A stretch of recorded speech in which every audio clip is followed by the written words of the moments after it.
Et salut, je te propose aujourd'hui une série de petits épisodes hors série consacrés à un vaste domaine, à savoir la fabuleuse histoire de la magie et de la sorcellerie. Pour ce faire, donc, comme tu l'auras compris, je m'appuierai sur ce magnifique ouvrage aux éditions Larousse et écrit par l'auteure Isabelle Fougère.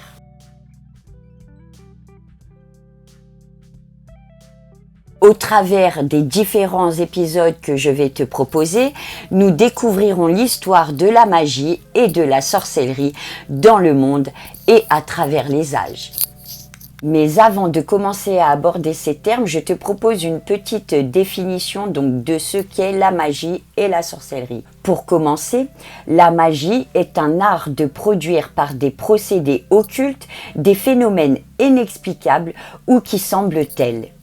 Quant à la sorcellerie, il s'agit d'une pratique magique en vue d'exercer une action, généralement néfaste, sur un être humain, entre parenthèses sort, envoûtement, possession, fin de la parenthèse, sur des animaux ou des plantes, entre parenthèses maladie du bétail, mauvaise récolte. Cette petite mise au point était importante afin que tu saches exactement de quoi on parle dans les épisodes à venir. Comme à mon habitude, je vais d'abord débuter cet épisode en te parlant un petit peu de l'auteure, donc Isabelle Fougère. Journaliste, autrice et réalisatrice, Isabelle Fougère a publié de nombreux ouvrages consacrés aux femmes, aux migrants et à la jeunesse. Elle a écrit et réalisé des documentaires et fictions pour Arte, France Télévisions, TV5 Monde. Ses publications ont également accompagné l'exposition Magie-Sorcellerie au Muséum de Toulouse et au Musée des Confluences à Lyon en 2020-2021. Chez Larousse, elle est l'autrice du Zapping de la culture générale, plusieurs fois réédité. Comme tu le sais peut-être déjà, depuis l'Antiquité, avec les figures de Circé et d'Hécate, la magie est présente partout. Magiciens et magiciennes, sorcières, illusionnistes, jusqu'aux mentalistes et aux spirites, ils ont enchanté chaque époque de leur sort et de leur tour, qui ont fait frémir les plus rationalistes d'entre nous et tourner toutes les tables. Tour à tour, objet de fascination ou d'opprobre, ils ont modelé nos imaginaires en révélant des questions sociétales bien réelles et des croyances légendaires. Quête de réenchantement du monde, souhait d'un retour à la nature, mais aussi revendications féministes et progressistes. À travers des personnages aussi fascinants que mystérieux, cet ouvrage magnifiquement illustré raconte l'histoire merveilleuse des pratiques et des enchantements à la découverte des plus grands magiciens, sorcières et illusionnistes, de Michel Chaudron à Allan Kardec, en passant par Nostradamus, Houdini et les grandes figures de la magie moderne. Pouvoir des cristaux et des plantes, influence des astres, numérologie, développement de la voyance, naissance de la magie d'illusion et de la prestidigitation, tous les secrets de la magie enfin révélés. Épisode 1. Moïse face aux magiciens. L'Ancien Testament, qui constitue le socle narratif des trois religions du livre, juive, musulmane et chrétienne, rejette les pratiques magiques car elles font appel à une source puissante autre que Dieu. Et vous, n'écoutez pas vos prophètes, vos devins, vos songeurs, vos astrologues, vos magiciens qui vous disent « Vous ne serez point asservis au roi de Babylone ». Jérémie 27, 9.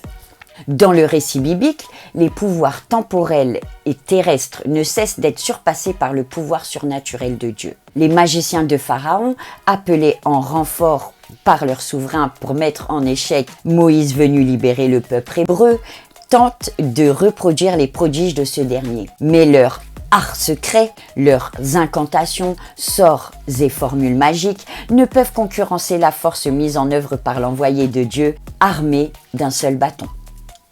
Au terme d'une lutte acharnée entre magie terrestre et prodiges divins, l'Égypte est un empire à terre, foudroyé par une série de catastrophes au terme desquelles le souverain doit se résoudre à laisser partir les esclaves hébreux. Histoire ou mythe, les archéologues n'ont toujours pas résolu cette énigme. Mais cet épisode fondateur des cultures judéo-chrétiennes et musulmanes annonce des siècles de lutte d'influence entre théologiens et magiciens. L'Éternel dit à Moïse: Regarde, je te fais Dieu pour le Pharaon, et ton frère Aaron te servira de prophète. Toi, tu diras tout ce que je t'ordonnerai, et ton frère Aaron le répétera au Pharaon pour qu'il laisse partir les Israélites de son pays. Et moi, je rendrai le Pharaon inflexible, et je multiplierai les signes miraculeux et les prodiges en Égypte. Mais il ne vous écoutera pas. Alors, j'interviendrai en Égypte et j'en ferai sortir mon peuple. Les Israélites, comme une armée en bon ordre, en exerçant de terribles jugements. Les Égyptiens sauront ainsi que je suis l'Éternel, quand j'interviendrai en Égypte pour en faire sortir les Israélites.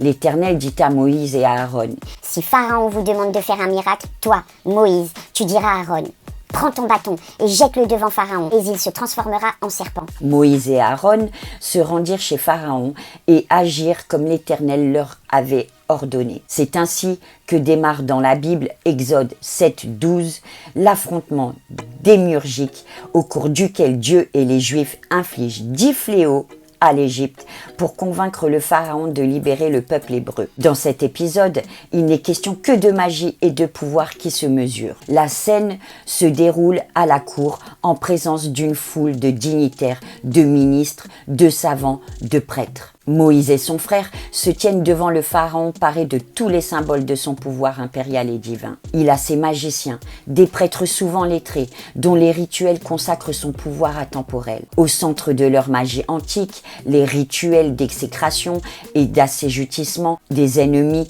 menés dans les temples contre les ennemis cosmiques ou ceux de l'État. On retrouve des scènes de magie d'exécration sur des bas-reliefs de tombes, sur des pylônes de temples ou des papyrus. La tombe de Toutankhamon a fourni un large assortiment de telles images apotropaïques, entre parenthèses, qui conjurent le mauvais sort. Fin de la parenthèse. Témoigne l'égyptologue américain Robert Karitner. Les boucliers du roi, ses cannes, ses sandales et ses repose-pieds sont tous décorés d'images de prisonniers vaincus. Simplement en marchant ou en s'asseyant, le roi accomplissait un acte de défense magique. Le décor architectural des palais autorisait un élargissement de ses protections, car les carreaux de revêtement du sol, les peintures et les rebords de fenêtres, entre parenthèses comme à Médine Habou, fin de la parenthèse, fournissaient des images de prisonniers permettant au roi de les écraser sous ses pieds.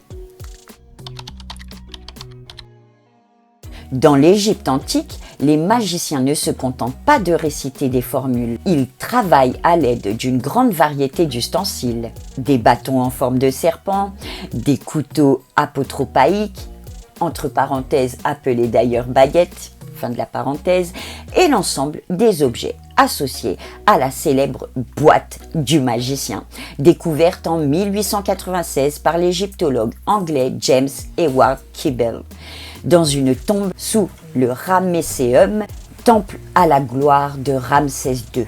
Aaron et Moïse font face à Pharaon qui les défie de faire des miracles puisqu'ils se présentent comme des envoyés d'un dieu.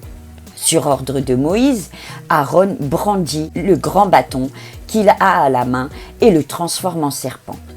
Aussitôt, les mages et les sorciers du royaume, qui sont présents en nombre, accomplissent la même transformation. La cour se tient silencieuse. Pharaon jubile. Mais le serpent d'Aaron, plus agile, dévore en un rien de temps les serpents issus de la magie des bâtons appartenant aux sorciers. Le souverain, mécontent, ne se laisse pourtant pas convaincre. Il refuse à Moïse la libération de son peuple et, surtout, il ne reconnaît pas la supériorité d'un pouvoir divin sur celui de ses magiciens. Pour montrer à Pharaon sa toute-puissance, le Dieu des Hébreux décide alors d'envoyer 10 plaies s'abattre sur l'Égypte. Ces 10 calamités épargnent les Hébreux mais touchent de plein fouet le peuple égyptien qui voit tour à tour l'eau du Nil et tout le pays se changer en sang et les grenouilles infester les cultures. Laisse partir mon peuple, qu'il me serve. Si tu refuses, toi, de le laisser partir, moi, je vais infester de grenouilles tout ton territoire. Le fleuve grouillera de grenouilles. Elles monteront et entreront dans ta maison, dans la chambre où tu couches, sur ton lit, dans les maisons de tes serviteurs et de ton peuple, dans les fours et dans les huches. Les grenouilles grimperont même sur toi, sur ton peuple et sur tous tes serviteurs. Exode 7, 26-9 et Exode 8, 1-11. Pharaon ne cédant toujours pas, le mauvais sort continue à s'abattre sur l'Égypte, mettant à contribution toutes les créatures de la nature. La poussière se transforme en nuages de moustiques, la vermine envahit tout le pays, la peste décime le bétail, les ulcères se propagent sur les corps des hommes comme des animaux. La grêle détruit les récoltes, les sauterelles dévorent les récoltes et enfin les ténèbres tombent sur le pays. Yahvé dit à Moïse: Étends ta main vers le ciel et que les ténèbres palpables recouvrent le pays d'Égypte. Moïse fit ce que lui demandait Yahvé, et les Égyptiens furent plongés dans l'obscurité. Pharaon fit venir Moïse et lui permit à lui et à son peuple, hommes, femmes et enfants, d'aller prier Yahvé. Mais il refusa de leur donner des offrandes pour Yahvé. Son cœur s'endurcit et il refusa finalement de les laisser partir. Exode 10, 21-29. Ces démonstrations de force balayent la magie traditionnelle des officiants, qui se montrent incapables de contrecarrer la malédiction qui s'est abattue sur le royaume. Après chacun des fléaux, Pharaon promet de laisser partir les Hébreux et il feint de reconnaître la puissance du Dieu de Moïse qui a mis en échec les bâtons rituels et les amulettes de protection. Mais toujours, il finit par se dédire. Partout dans l'Empire, c'est la désolation. La 10e et dernière plaie se révèle pire encore que les précédentes. Les premiers-nés de chaque famille d'Égypte, dont le propre fils de Pharaon, qui doit lui succéder, meurent brutalement. Le souverain en deuil se rend alors à la raison du plus fort. Il convoque Moïse et Aaron et leur ordonne de quitter immédiatement le pays avec leur peuple. Les magiciens de Pharaon s'inclinent alors devant le prophète avant son départ. Certains versets du Coran dans lesquels Moïse est connu sous le nom de Moussa racontent. Voyant cela, les magiciens se jetèrent prosternés en s'écriant « Nous croyons au Seigneur des univers, le Seigneur de Moïse et d'Aaron. » Alors Pharaon dit: « Avez-vous cru en lui avant que je ne vous y autorise? C'est lui votre chef qui vous a enseigné la magie ?» Il les menaça alors d'un châtiment sévère. « Je vous ferai sûrement couper mains et jambes opposées, et vous ferai crucifier au tronc des palmiers. Et vous saurez avec certitude qui de nous est plus fort en châtiment et qui est le plus durable. » Les magiciens répondirent alors à Pharaon: « Par celui qui nous a créés, nous ne te préférons jamais à ce qui nous est parvenu comme preuve évidente. Décrète donc ce que tu as à décréter. Tes décrets ne touchent que cette présente vie. Nous croyons en notre Seigneur afin qu'il nous pardonne nos fautes ainsi que la magie à laquelle tu nous as contraints. Et Dieu est meilleur et plus grande est son éternité. » Coran 20, 70, 73. Grâce à son bâton investi d'un pouvoir indépassable, Moïse a gagné face à la magie des hommes. Adam, le premier homme, avait reçu avant lui ce signe de l'autorité divine et l'avait transmis à son tour à une lignée de prophètes. Après avoir fait jaillir un serpent devant Pharaon et plongé l'Égypte dans une série de catastrophes, ce pouvoir permettra plus tard à Moïse d'accomplir d'autres prodiges. Au moment de quitter l'Empire, afin d'abreuver les Hébreux avant leur long voyage vers la liberté, il fera jaillir avec son bâton de l'eau du rocher d'Horeb.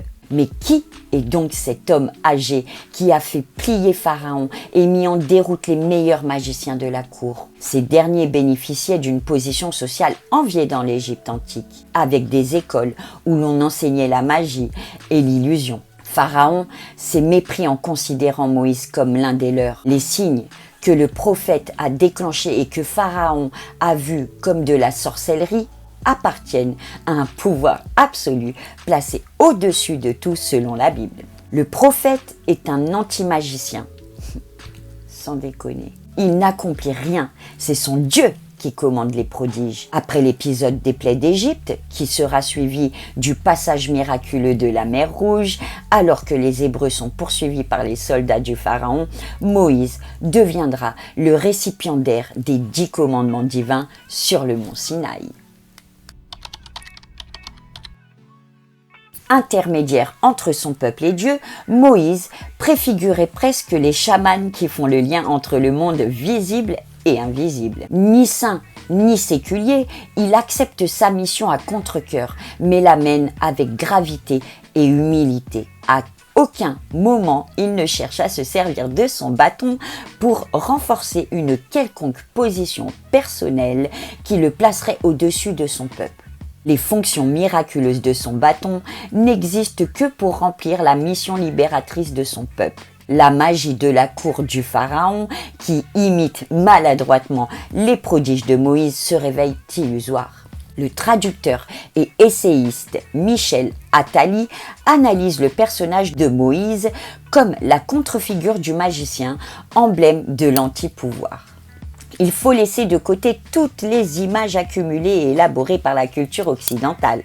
Celle-ci a en effet privilégié la référence à la représentation du charisme, de la majesté théâtrale qu'elle a cru inhérente à la manifestation du pouvoir, de l'autorité et de la loi, d'origine divine ou humaine. Le bâton de Moïse apparaît même parfois dans les représentations de Jésus et de Jean-Baptiste s'adressant au peuple ou effectuant des miracles. Il se transforme en sceptre que brandit le roi, en bâton honorifique dans certaines professions militaires et judiciaires. Le bâton est un peu l'instrument nécessaire à l'assise de l'autorité, à sa manifestation auprès du peuple, à sa reconnaissance par lui. Il est le conducteur de la maîtrise à l'image d'un conducteur électrique.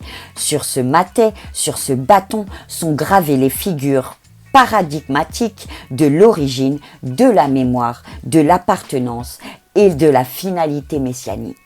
Moins qu'une sorte de moyen mémotechnique, ce qui est gravé sert de témoignage perpétuel pour celui qui en fait l'usage, en l'occurrence Moïse.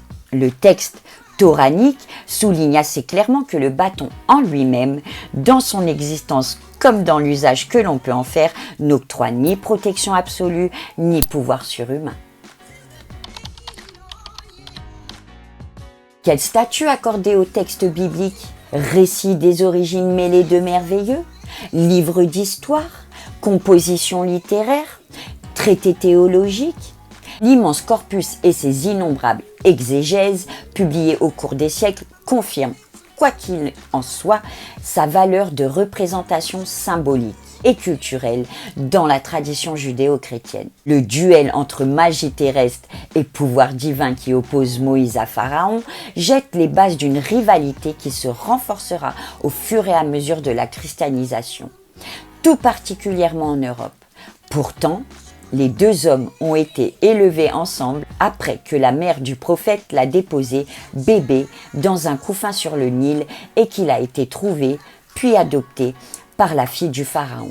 Chez les peuples européens d'avant la christianisation, comme dans l'Égypte antique, prêtres et magiciens appartenaient à la même caste, chargés à la fois d'entretenir le lien avec le monde invisible et ses puissances surnaturelles et de pratiquer les rituels nécessaires pour se protéger des mauvais sorts, gagner une guerre et interpréter les songes, prédire l'avenir ou célébrer des sacrifices. Magie et religion entreront progressivement en concurrence. À partir du XVIIIe siècle, dans le sillage de la philosophie des Lumières, une troisième protagoniste viendra porter à son tour la contradiction, la science. En témoigne l'article très critique sur la figure du magicien dans l'encyclopédie dirigée par Diderot et d'Alembert, publiée entre 1751 et 1772.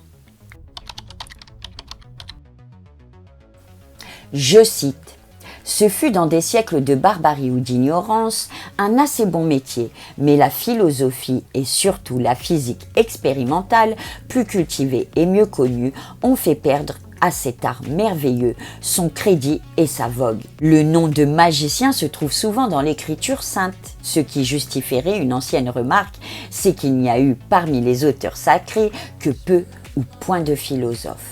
Moïse avait été à la cour de Pharaon aux prises avec les magiciens privilégiés de ce prince, savait par sa propre expérience de quoi ils étaient capables et que pour leur résister, il ne fallait pas moins qu'un pouvoir divin et surnaturel. Tous ces honnêtes gens étaient en grand nombre et avaient dans les cours des plus grands rois de la terre un crédit étonnant. On ne décidait rien sans eux.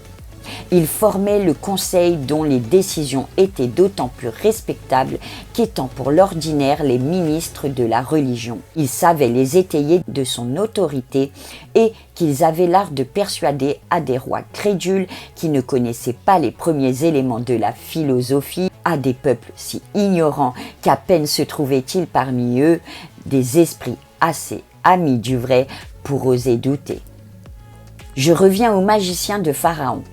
On agite une grande question au sujet des miracles qu'ils ont opérés et que rapporte Moïse. Bien des interprètes veulent que ces prestiges n'aient été qu'apparents, qu'ils sont dus uniquement à leur industrie, à la souplesse de leurs doigts, en sorte que s'ils en imposèrent à leurs spectateurs, cela ne vint que de la précipitation du jugement de ceux-ci et non de l'évidence du miracle, à laquelle seuls ils auraient dû donner leur consentement. D'autres veulent que ces miracles aient été bien réels et les attribuent au secret de l'art magique et à l'action du démon.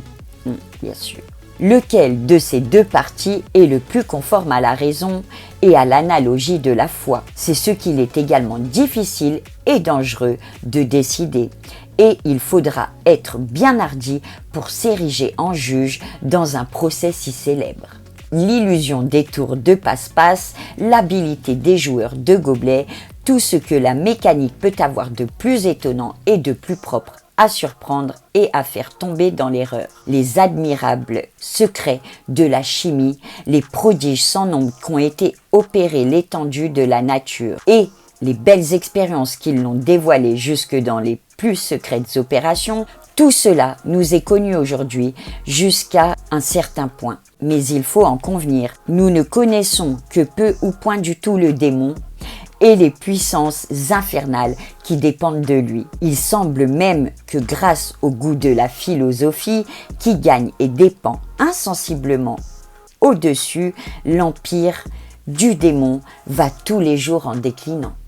Quoi qu'il en soit, Moïse nous a dit que les magiciens de Pharaon ont opéré des miracles, vrais ou faux, et que lui-même, soutenu du pouvoir divin, en a fait de beaucoup plus considérables et a grièvement affligé l'Égypte parce que le cœur de son roi était endurci. Nous devons le croire religieusement et nous applaudir de n'en avoir pas été les spectateurs. En dépit de cette scission fondatrice que raconte la Bible dans l'épisode duel entre Moïse et les magiciens de Pharaon, le christianisme, le judaïsme et l'islam restent encore largement imprégnés de la magie des origines. Chez les chrétiens, la figure de Jésus le Sauveur est nimbée de nombreux miracles à son actif, racontés dans les évangiles.